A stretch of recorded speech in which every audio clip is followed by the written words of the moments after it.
Gyan Sagar Educational Group presents eSchool.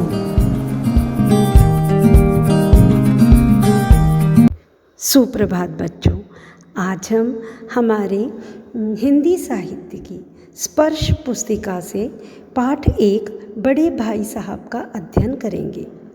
बड़े भाई साहब के लेखक हैं मुंशी प्रेमचंद। हम बड़े भाई साहब पाठ का अध्ययन करने से पहले हम इनके लेखक के बारे में जानते हैं। कथा सम्राट प्रेमचंद जी का जन्म 31 जुलाई 1980 को बनारस के करीब लम्ही गांव में हुआ था। आरंभ में आजीविका के लिए अध्यापन निरीक्षक मैनेजर रहे। हंस और माधुरी जैसी पत्रिकाओं का इन्होंने संपादन भी किया। इनकी कहानियाँ तथा उपन्यास हिंदी साहित्य में अनूठा स्थान रखते हैं। मुंशी प्रेमचंद जी आधुनिक काल के लेखक माने जाते हैं।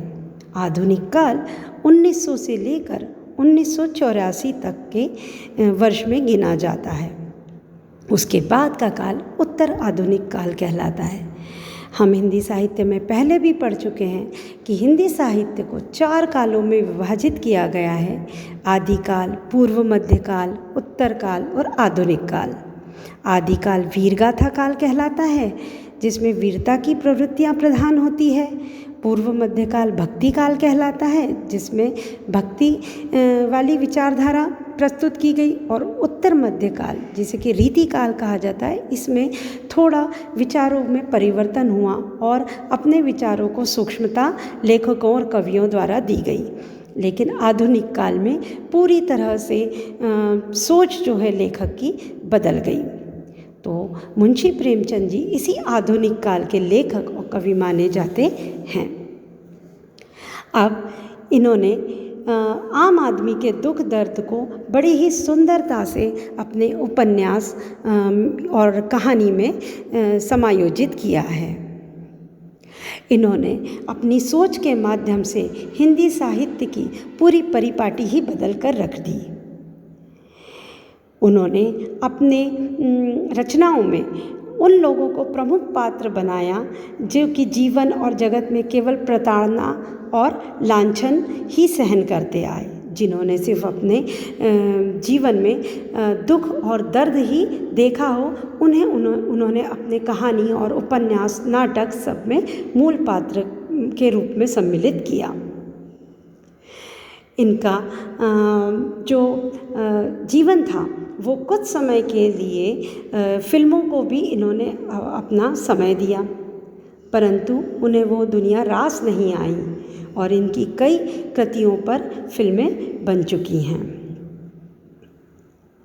इनके जो उपन्यास हैं, गोदान, गबन, प्रेमाश्रम, निर्मला, कर्मभूमि, कायाकल्प, प्रतिज्ञा, ये सभी हिंदी साहित्य में एक अपना विशेष स्थान रखते हैं। इनका एक जो उपन्यास है मंगलसूत्र, जो कि अधूरा ही रह गया है। मुंशी प्रेमचंद जी ने कहानियाँ भी लिखी हैं, जिसमें कि मानसरोवर शीर्षक के नाम से 8 खंडों में वो विभाजित है। मुंशी प्रेमचंद जी का जन्म की मृत्यु 8 अक्टूबर 1936 में हुई। हिंदी साहित्य को वो अपना सर्वस्व अर्पण कर चुके थे।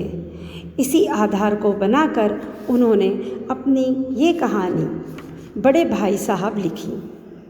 इस पाठ में एक बड़े भाई साहब हैं जो अपने छोटे भाई के साथ हॉस्टल में यानी कि छात्रावास में रहा करते थे। उससे उम्र में केवल कुछ ही साल बड़ा होने के कारण उनसे वे बड़ी बड़ी अपेक्षाएं रखी जाती थी। लेखक अगर कुछ भी करे, वो छोटे भाई के लिए एक मिसाल का काम करते थे। इस आदर्श स्थिति को बनाए रखने के फेर में बड़े भाई साहब का बचपन कहीं खो गया था। आइए अब हम बड़े भाई साहब का अध्ययन करते हैं। यहाँ पर लेखक के शब्दों में अपने बड़े भाई साहब का व्यंग्यात्मक परिचय दिया गया है। लेखक अपने बड़े भाई साहब के साथ छात्रावास में रहा करते थे। उनके भाई साहब उनसे उम्र में 5 साल बड़े, किंतु केवल 3 दर्जे आगे पढ़ते थे। इसका कारण यह था कि वह बार बार फेल हो जाया करते थे, क्योंकि शायद वे अपनी प्राथमिक शिक्षा रूपी नींव को मजबूत बनाना चाहते थे, ताकि उस पर उनका भविष्य रूपी मकान मजबूत बनकर तैयार हो सके। इस तरह से लेखक अपने भाई का परिचय देते हैं, परंतु आगे लेखक बताते हैं कि वे छोटे थे। उम्र में उनकी उम्र 9 साल की थी। बड़े भाई साहब 14 वर्ष के थे।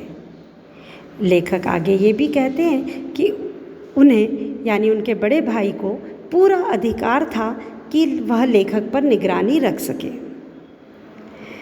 लेखक छोटे होने के कारण उनका हुक्म यानी कि आदेश पूरी तरह मानते थे और ये उनको मानना आवश्यक भी था। अब लेखक बताते हैं कि बड़े भाई साहब स्वभाव से अध्ययनशील थे।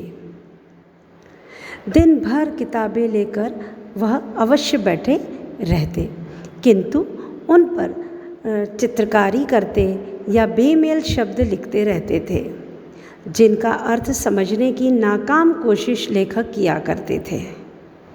भाई साहब लेखक को समझाना, डांटना, उनकी निगरानी करना अपना जन्मसिद्ध अधिकार मानते थे और लेखक उनके हर हुक्म को अपना कानून भी समझते थे। अब यहाँ पर लेखक यह भी बताते हैं कि वह अपनी पुस्तकें लेकर बैठा तो करते थे, परंतु उस पर क्या करते थे ये उन्हें नहीं मालूम, जो कि वो समझना चाहते थे परंतु समझ नहीं पाते थे। अब दूसरी ओर लेखक का मन किताबें उठाने को बिल्कुल न करता था। उनकी रुचि बिल्कुल पढ़ाई में नहीं थी। उनका मन सिर्फ खेलकूद में था। उनकी रुचि जो है वो सिर्फ खेलकूद में थी। वह अपना अधिकांश समय गुल्ली डंडा खेलने, कंकरियाँ उछालने आदि में गंवाकर हॉस्टल के कमरे में दाखिल होते थे। तब बड़े भाई साहब का हर बार एक ही सवाल होता था, कहाँ थे? और इसके जवाब में मौन रहकर लेखक अपना अपराध स्वीकार कर लेते थे। चूँकि लेखक छोटे थे और उनके बड़े भाई के ये पूछने पर कि वह कहाँ थे, इसका वो जवाब नहीं दे पाते थे, क्योंकि वह अपने बड़े भाई साहब को जवाब देना नहीं चाहते थे। वह दिल ही दिल में उनका सत्कार किया करते थे, सम्मान किया करते थे। इसलिए वो उनसे जब वो प्रश्न किया करते थे कि तुम इतनी देर कहाँ थे, तो वो उन्हें बिना कुछ कहे अपना नीचे गर्दन कर लेते थे और उन्हें कोई भी जवाब नहीं देते थे। अब लेखक आगे बताते हैं कि किस तरह से लेखक के बड़े भाई साहब ने उन्हें आड़े हाथों लिया। आड़े हाथों लेना एक मुहावरा है जिसका अर्थ होता है भला बुरा सुनाना या कहना। उन्होंने बोला कि अंग्रेज़ी इस तरह तुम पढ़ोगे जो कि आसान नहीं है। ठीक है, अंग्रेज़ी पढ़ना कोई हंसी खेल नहीं है कि जो चाहे पढ़ ले। कोई भी ऐरा गैरा नत्थु खैरा अंग्रेज़ी के विद्वान हो जाते हैं, तो क्या था, कोई भी व्यक्ति इतनी आसानी से अंग्रेज़ी नहीं पढ़ सकता है। खूब दिन रात मेहनत करनी पड़ती है, आंखें जलाना पड़ती है ना, और बहुत ज़्यादा मेहनत करनी पड़ती है। जब बड़े बड़े विद्वान भी शुद्ध अंग्रेज़ी तब नहीं सीख पाते हैं और लिख पाते हैं, तो तुम क्या हो? तुम क्या सोचते हो? क्या तुम खेल कूद कर इस तरह से पास हो जाओगे? देखो मुझे, कितने ही मेले तमाशे होते हैं लेकिन क्या तुमने मुझे कभी जाते देखा है वहाँ पे? कितने क्रिकेट और हॉकी के मैच होते हैं, लेकिन मैं कभी वहाँ पर नहीं जाता। मैं इतनी मेहनत करता हूँ, इतना पढ़ता हूँ, फिर भी मैं एक क्लास में 2-2 3-3 साल लग जाते हैं मुझे पास होने के लिए। तो तुम क्या सोचते हो कि तुम खेल कूद में वक्त गंवाओगे और पास हो जाओगे?